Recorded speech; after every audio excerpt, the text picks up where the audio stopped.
C'est bien de sacraliser l'idée, mais ce qui compte, ce n'est pas le talent brut de départ, c'est vraiment le boulot qu'on va mettre derrière.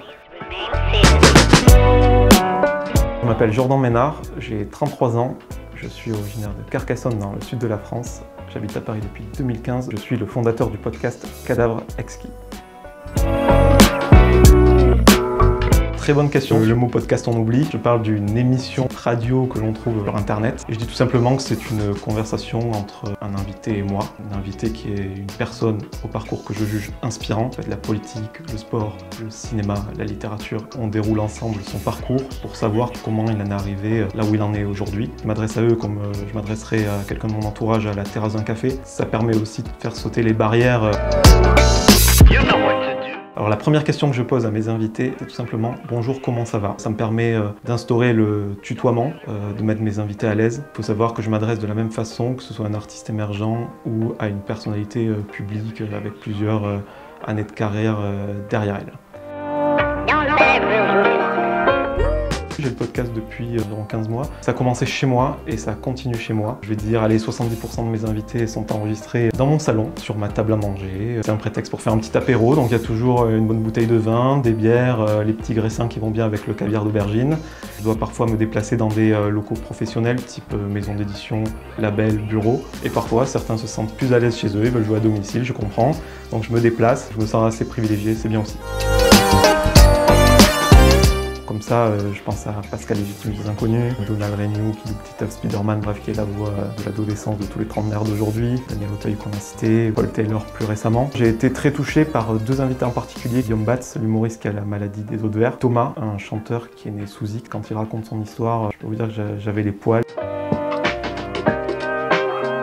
Le groupe Phoenix, j'ai enregistré dans leur studio et quand ils font un album, ils mènent une vie assez monacale, peu de personnes peuvent y entrer. Je me suis retrouvé dans leur studio qui est dans le musée des arts décoratifs de Paris. J'ai pu enregistrer avec deux d'entre eux entre des racks de guitare, des synthés, la table de mixage et le précieux César, le tableau Velleda avec toutes les chansons qui vont sortir. Je me suis rendu compte que ce qui m'avait fait le plus vibrer, c'était pas forcément de les recevoir eux. Il y a des gens comme ça que je suis via YouTube, que j'adore écouter parler, mais dont je ne connais pas forcément le domaine d'activité. Et j'ai eu la chance de me retrouver dans ce cas de figure avec Maxime Vachier-Lagrave, qui n'est autre que le champion du monde d'échecs en blitz. Je l'ai toujours écouté parler, je l'ai toujours regardé, et mon domaine d'expertise aux échecs se résume à connaître le déplacement des pions. J'ai eu la chance d'enregistrer avec lui au Blitz Society. Le seul problème que j'ai eu, c'était dans une agence avec qui j'ai enregistré Daniel Auteuil. Il y avait un marteau-piqueur dans la pièce d'à côté. Je rêverais de recevoir Thomas Pesquet.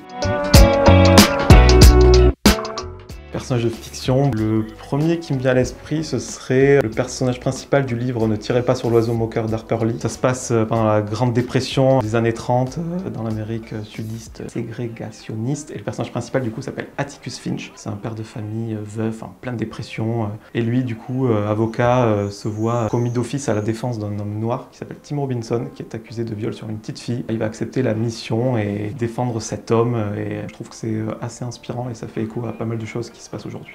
Je trouve ça fou quand l'altruisme dépasse toutes les frontières, quitte à remettre sa propre vie, dans ce cas-là, en danger. C'est bien de sacraliser l'idée, mais ce qui compte, ce n'est pas le talent brut de départ, c'est vraiment le boulot qu'on va mettre derrière. Et ça s'est confirmé avec tous les invités que j'ai reçus, sans exception, les 68 à date et les 65 publiés. Quand je suis arrivé à Paris, c'était très compliqué, problème de confiance en soi, même ça m'a permis d'être plus confiant, plus avenant, de moins me sentir ridicule dans des situations a priori bêtes. Et les messages des gens de ma communauté sont plutôt bienveillants. J'ai reçu 2-3 trucs de fou, quoi. Je pensais jamais recevoir ça un jour. Point d'orgue de tout ça, ça a été vraiment cette récompense par Apple. Je fais partie des 15 coups de cœur de l'année 2021. Je me suis retrouvé entre Laurie Tillman, Pénélope Boeuf et d'avoir son bébé, être apprécié par les gens que j'interviewe, la profession et les gens qui m'écoutent, c'est plutôt cool.